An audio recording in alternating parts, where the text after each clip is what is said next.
Kabajamtootaa fi jaalatamtoota ijoollee Oromoo martuu bakka jirtanitti nageenyi isinii haa ta'u jecha ani abdiidha yuutuuba chaanaalii abdii baay'ee irraati. Har'a viidiyoo adda ta'e qabadhee isinii dhiyeedha. Viidiyoo gara viidiyoo kanatti dongaliin dura namoonni yuutuubii kanaaf haaraa taatan haala kanaan sabskiraayib ta'uu isaa cheek godhaa jechuudha. Sabskiraayib ta'ee nootikeeshiniin irra ta'u ga'uusaa cheek godhaa jechuudha. Maaliifii ani guyyaa guyyaadhaan viidiyoo gadhiisaa waan hin jiruuf viidiyoon ani gadhiisu sun tokkittiin illee akka isin jala hin dabarreefidha jechuudha. Kanaafuu appilikeeshinii adda ta'e isinii qabadhee dhufee jira. Appilikeeshinii kana pileestoorii jalaa buufattanii jirtu. Pileestoorii jalaa buufattu. Appilikeeshinii faayidaa guddaa qaba appilikeeshinichi. Isinitti anima faayidaa isaa booda. Maqaan appilikeeshinichaa immoo touch internet touch dhiifama. Touch lock light jettanii gaafa search gootan tokkoffaa irratti isinii dhufa. Touch lock light jettan tokkoffaa irratti isinii dhufa. Amma faayidaan appilikeeshinii kanaa maalidha yoo jenne, faayidaan appilikeeshinii kanaa akkuma agartan fakkeenyaaf amma sirba yuutuubii irraallee sirba banannee moobaayilii kiisii keenya keessa yoo keenye kiisiin keenya tasa'u haala hoggaa deemnu nurratti cufamuu danda'a jechuudha. Kana hambisuu ni danda'a. Maaliifii iskiriiniin keenya yuutuubii bantee iskiriiniin keenya akka hin tuqamne gochuudha waan ta'eef faayidaan isaa ijoollee qabduus yoo ta'e ijoolleen moobaayilii hoggaa isin argine fuutee namarratti namni dawwaluu gootii waan akkasii yoo ta'e akka hin tuqamne gochuu ni dandeessu. Kun ijoolleedhaafis furmaata akkuma agartanii. Akkuma iddoo kanarratti agartan kun faayidaa guddaa baay'ee qaba. Kanaaf appilikeeshinii kana buusnee ilaallaa jechuudha. Appilikeeshinii kana pileestoorii irra meegaabaatii ja'a. Meegaabaatii ishii xiqqoodha.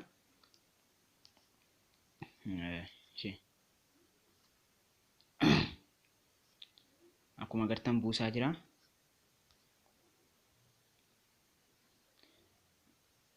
Asirratti arguu ni dandeessu faayidaa isaa. Wantoota baay'ee waa'ee appilikeeshinii isaa jalarratti arguu ni dandeessu. Asittis kunoo haala kanaanin daawunlood ta'ee instaal gochaa jira jechuudha. Haala kanaan instaal gochaa jira.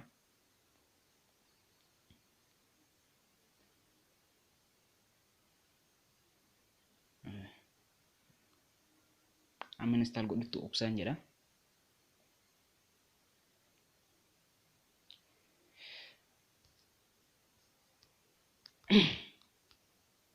Ishee hordoftu tokko kanuma keessa namoonni yuutuubii kanaaf haaraa taatan sabskiraayib godhaa. Laayik gochuun isin hin hubu, laayik nu godhaa. Maal viidiyoo amma laayik yoo gootan hin hubamtan, laayik godhaa maal rakkina qaba. Sabskiraayib yoo gootanis maal rakkina qaba. Viidiyoo hin hubamtan ibsin. Maalii wal jajjabeessin. Kanaafuu sabskiraayib laayik nu godhaa.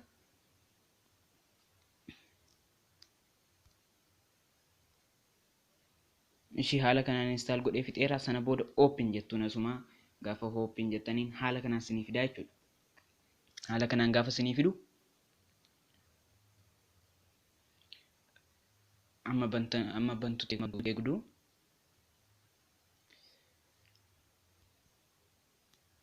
kana booda akkanatti term and service isaa isinii fida. Kana maal jettu accept ishii jettu kana irratti ni tuqxu. Gaafa accept irratti tuqxan haala kanaan dhufa. Amma immoo installation an jedhu irratti allow over an jedhu irratti gaafa tuqxan kana permissionii kana isin gaafata. Permissionii kana immoo on gootanii duubatti deebitu. Sana booda finneerraa appilikeeshinii kana keessa ba'uu ni dandeessu jechuudha. Appilikeeshinii kana keessa ni baana. Sana booda appilikeeshinii kana keessa gaafa baanee gara kana isa kana kunoo akkatti gadi yoo qabne, haala kanaan akkatti gadi yoo qabne maaltu nu dhufaa?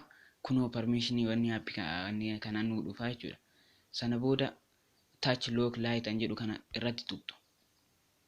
Gaafa irratti tuqxan akkuma agartan iddoo kanatti akkuma agartan moobaayilii kana tuquu hin dandeenyu jechuudha. Moobaayiliin kun tuqamuu hin danda'u akka barbaanne.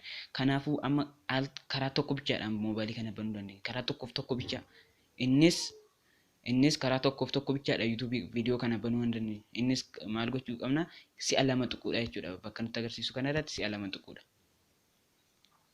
Sana booda akkanatti moobaayilii keenya nuu banee jechuudha. Gaafa nuu banu moobaayilii keenya amma haala kanaan isinitti agarsiiseera jechuudha. Irra deebi'uu yoo barbaaddan appilikeeshinii sun bira dhannaa barbaanne appilikeeshinii sun tuqnaa jechuudha. Sana booda waggaa tuqnu haala kanaan nu fida. Amma duubatti deebineet appilikeeshinii mataa irratti gaafa tuqnu iddoo kanatti nu fida. Iddoo kana irratti kun akkuma agartan moobaayilii keenya tuquu hin dandeenyu.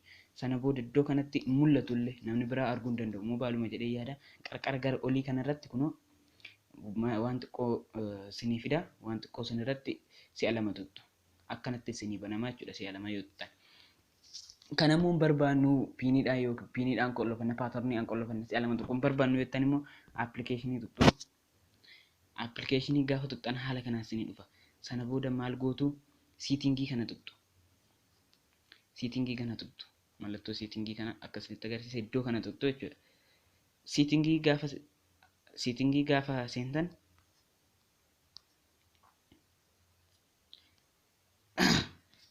gaafa seentan gara jalqaba kanatti unlock method jedhu irratti tuqxu. Unlock method irratti gaafa tuqxan kana fakkaatu sinii dhufa. Sana booda apply akkuma agartan apply quick tab jedhu irratti tuqxu. Apply quick tab jedhu irratti gaafa tuqxan set a new pin jedhu. Pinii haaraatti gochuu barbaaddu password gochuu barbaaddu sin jedha eeyyo jettu yookiin create gootu uummadhaa sin jedha. Sana booda amma fakkeenyaaf pinii itti gashadha. 1 2 3 4 itti gashadha. Amma sirra deebi'i pinichaa sin jedha. Amma sirra deebi'i pinii sin jedha 1 2 3 4 kana hoggaan irra deebi'u haala kanaan kun amma iddoo kanatti waan ta'e nuuf fida. Choose a question jedhu questionii gaaffii wayii sin gaafata. Akkanumatti inni jechuudha security dhumaaf dandeettiidhuma security isaaf jechuudha. What is first name your best friend in high school jedha. Sim jettanii maquma waan ta'etti saaftanii gammeen jedha. Kana akkana erga ta'ee booda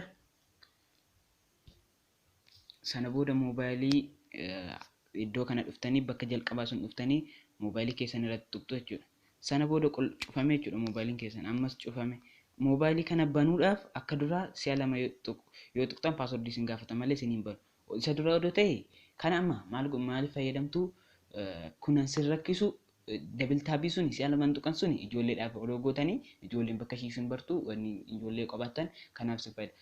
Paatarnii kana immoo namumti jabaan sin rakkisa yoo ta'e ijoollee dargaggee namni waan akkasii sin rakkisa yoo ta'e isaan maarra kaawwachuu qabdu jechuudha. Piinii kanarra kaawwachuu qabdu. Namti hiriyyaan kee namni sin rakkisa yoo ta'e kanarra kaawwachuu qabdu. Sana booda kana double taabii tuqxanii password sin gaafata. Password kana 1 2 3 4 godhee password sun erganitti guutee haala kanaan banamaa jechuudha. Haala kanaan banattanii itti fayyadamuu ni dandeessu jechuudha. Kanaafuu faayidaa moobaayilii kanaa ammanumaan isinitti himaa faayidaa guddaa qaba. Kiisii keenya keessallee keenya jechuudha. Viidiyoonni kana kiisii keenya keessallee keenya YouTube dhaggeeffachuu akkamitti akka YouTube dhaggeeffannu isinitti himaa.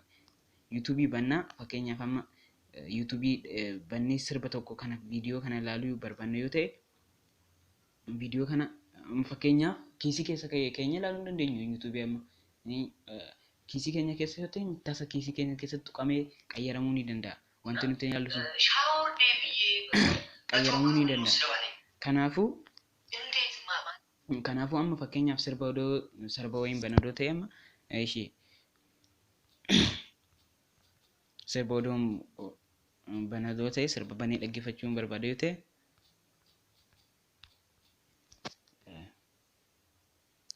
fakkeenyaaf sirba sarchi godhee sirba haala kanaan banee jechuudha. Sirba gaafa haala kanaan banu appilikeeshinii sun irratti tuqxu jechuudha. Appilikeeshinii sun irratti gaafa tuqxan hin cufamaa jechuudha. Salphaadha. Hin cufamaa. Moobaayilii keessan duubatti deebisuun dandeessan homaa gochuun amma tuquun dandeessan moobaayilii keessan duubatti namni deebisuu dandeessu garuu tuquun dandeessan. Dhiifama godhaa qabaamee waan ta'e sirreessa. 3 4 password duratti itti deebisee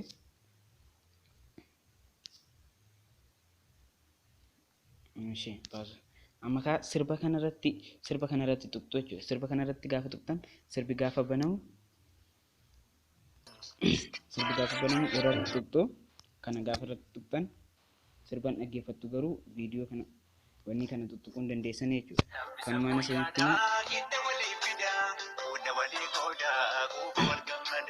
namni sabaa gaadaa hidda walii fidaa fuudha walii qoodaa quufa wal gammadaa harka wal qabadhaa. Inni xumura qophii kiyyatti waan dhaggeeffatteen galatoomaa.